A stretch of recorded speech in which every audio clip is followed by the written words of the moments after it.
What is up guys, Wraec is here with a new video, and today we are in Arena because there is a huge change to it, and personally I didn't even know about it. I noticed it, but I didn't know that it was there until I saw a video from Brownie. Of course, shout out to Brownie, great PvP videos, and he talked about this HP buff, and it's right there on the left side. Blessing of Life increases HP by 100%, so all heroes at the moment in PvP have 100% more HP, and this brings us a few meta changes. So we're going to dive into this today. We're going to check out a few teams that I wanted to try. Brownie has also tried a few, so maybe you check out his video as well. I have a few ideas for teams that I definitely want to delve into. I think we just start off with the first one. We have Bellur here, the number 2 on my server, so we're going to fight him. Few crown heroes there. I first of all really want to talk about the match that I lost, and it was with Cryonaya actually. I think even against him. The problem was my Cryonaya just didn't do enough damage to punch through the enemy team. Usually she does in Arena, but she's always kind of on the verge of not dealing enough damage. She's great at taking care of enemies, and with buffs of course you have a very potent damage dealer, but in the situation that I had, she was just not able to take out the last enemy, and that really resulted in my loss. So it is, of course, now with the 100% HP, enemies are more tanky, so we want to take care of that with damage dealers that have really high burst to take the enemy down before they can recover. And so my hero of choice right now is Masil, but you can use Chimera. So adjusting this team, we kind of could go and dive a little bit more into, well, defensive heroes. One choice, of course, Ludovic and Callan, because buffing our effective HP is rather effective at the moment. The reason for that is, well, the more we really have an HP, so if we have, like, let's say we have 100% HP, we get 30% DR. That means our effective HP becomes 130%. But if we have 200% HP, which we have right now, and we get 30% DR, our effective HP becomes 260%. So you can see how the relative performance of this damage reduction buff stayed the same, but in total HP points, it's now providing us more effective HP. So it is really profitable for us, or really good, to dive into those defensive modifiers right now to get really, well, the most of it. And heroes that can do that are, of course, normal healers, are, of course, and mainly Callan. Callan now with the rework is absolutely insane, absorbs 80% of the damage, so that is a huge hero to play right now. I think we can just start this. We should be able to take this out. Of course, the Tazi is a little bit threatening, but yeah, Masil damage should take care of it. And honestly, Theta is so insane for damage. An absolute monster, I have to say it. We are unaffected, so that should work. A little bit low damage there. You can certainly notice it. That was like an explosion of Masil on the enemy. But yeah, I mean, we have the super big damage from Masil, so that definitely is a hero 100% that you can use against probably any team. But really, heroes that you don't want to use right now are much more interesting probably than heroes that you want to use.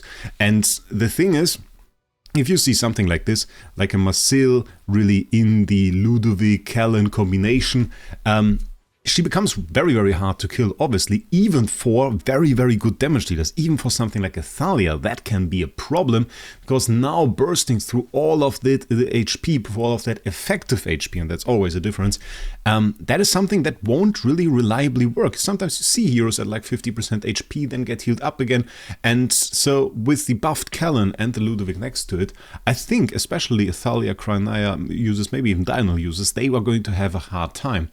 And so I really want to try some other heroes that were, well, maybe left a little bit out. Maybe we can try against Bellur again. Let's see that.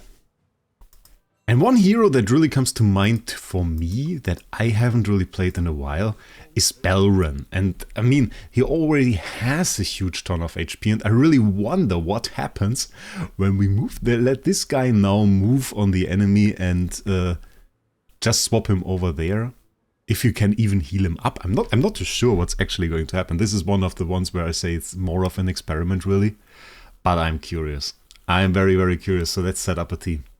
Okay, so we have 4 heroes set, basically the old Rainier, and we have the Rowan combination. Rowan is insane every single time, not because of Breddak, but because he has those health potions, and those can automatically recover allies below the HP ratio of 50%, and this is quite insane, because, well, it recovers them by a percentage of their max HP.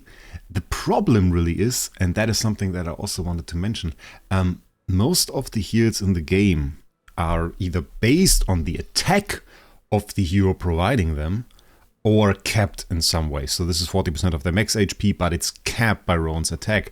So I kind of wonder if this is going to be a problem, because usually Rowan fairly reliably heals up Bellur from like his lower HP point at the start back to nearly max. And I wonder if this is now going to be a problem, because, well, he is capped there, so this could be fairly interesting. Then we have one last hero, basically, that we have to place in the team. I'm honestly not too sure who we are going to go for, because there are many options.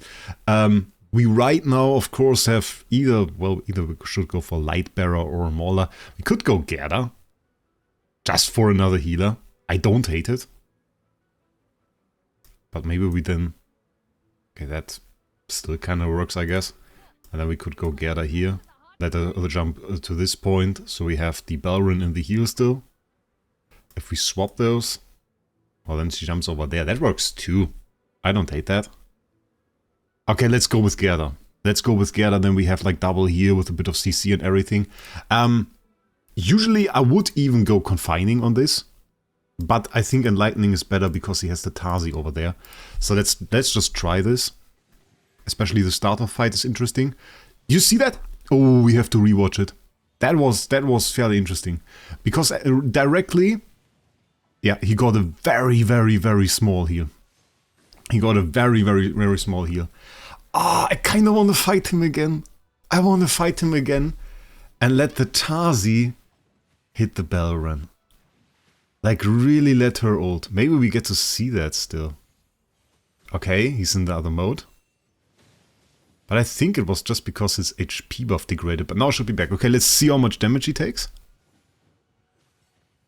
HP buff is not moving at all. It's just not moving. My god, how much HP does this guy have? It was... She ulted, right? Wait. You couldn't even see the HP bar move. Okay, replay. First thing I want to point out, really the heal at the beginning from Rowan was almost worth it. So we see him go down, and then, yeah, there was the HP potion. Barely got him above 50% HP again. But we have Sandrock HP buff, we have Bellur with his initial HP thing, and then we have the 100% HP buff. I don't even know how that scales in the end. We certainly didn't need the Gerda.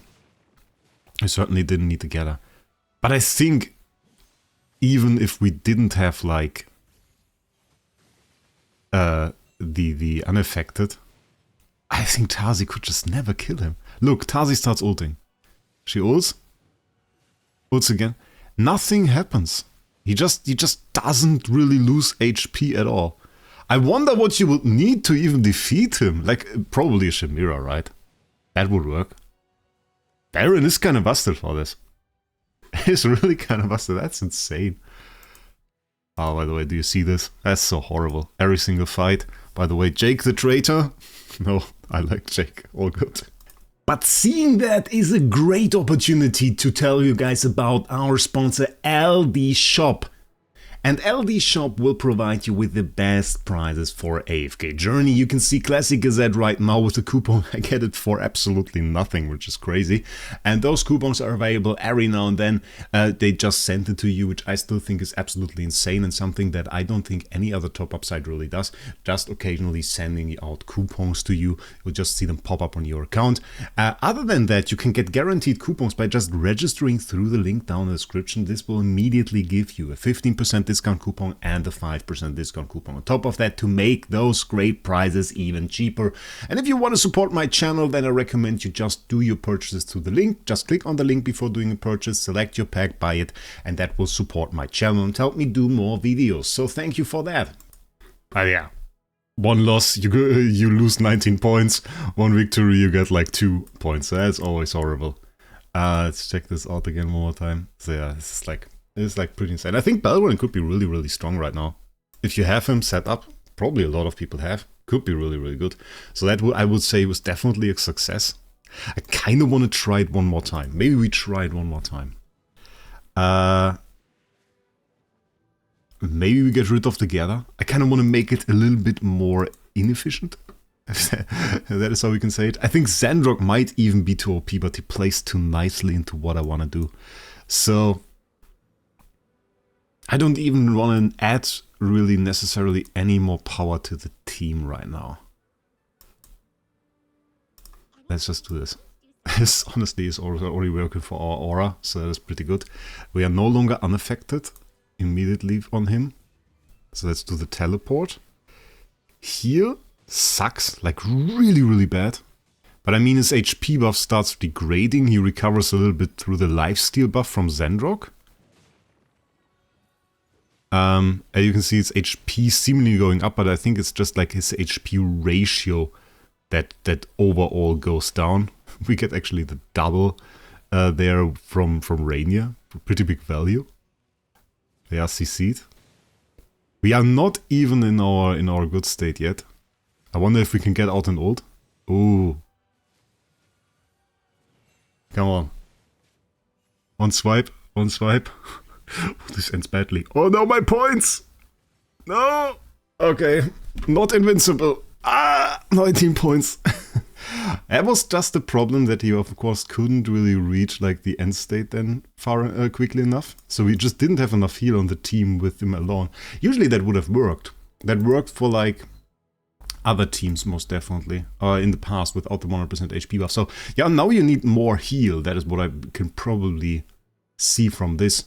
Because he never really reached like his, I think it was 9 state, was it called? He never really reached that, so that was the biggest problem. But in the end, just swapping to Enlightening, removing Hemi, adding back our Gerda, we would be fine. Probably any other healer, we would be fine. So I think Bellur right now fairly strong. Okay, the next one might be a little bit stupid. I'm not too sure yet. But actually, Viperian, he burns HP, yes, and then he puts Dark Vipers on the enemy.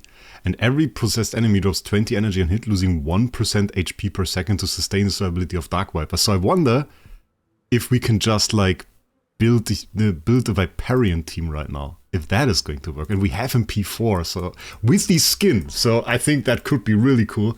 We are going back, I think, to the Ludovic Callan combo. Just going to go for a little bit of sustain, and there's one more hero I really would like to play, but he's a little bit low.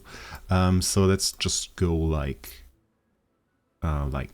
this, and then maybe we can go with this here too. Oh, Shadewing into it. Ah, do we do Shadewing? I like the idea. I like the idea, guys. Maybe just like this. Is this sustained damage?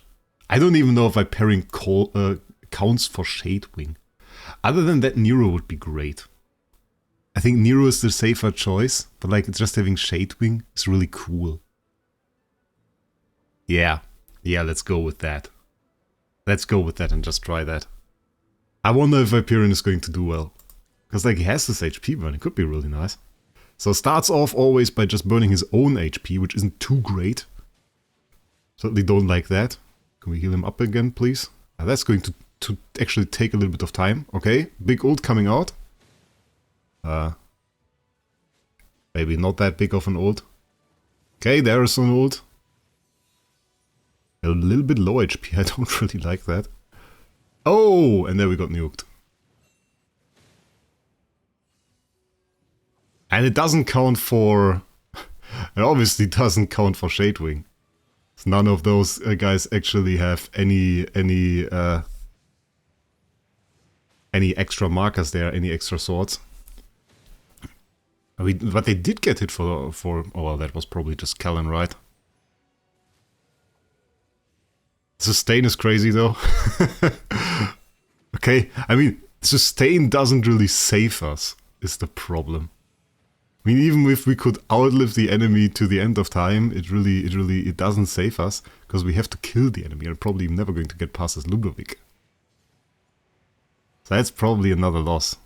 Yeah, Viperian didn't work. I thought he would. I really, it just felt like he didn't have the damage at all to go past the enemy. And the Dark Vipers, in the end, we're going to see probably big damage on Diamond. I can speed this up here.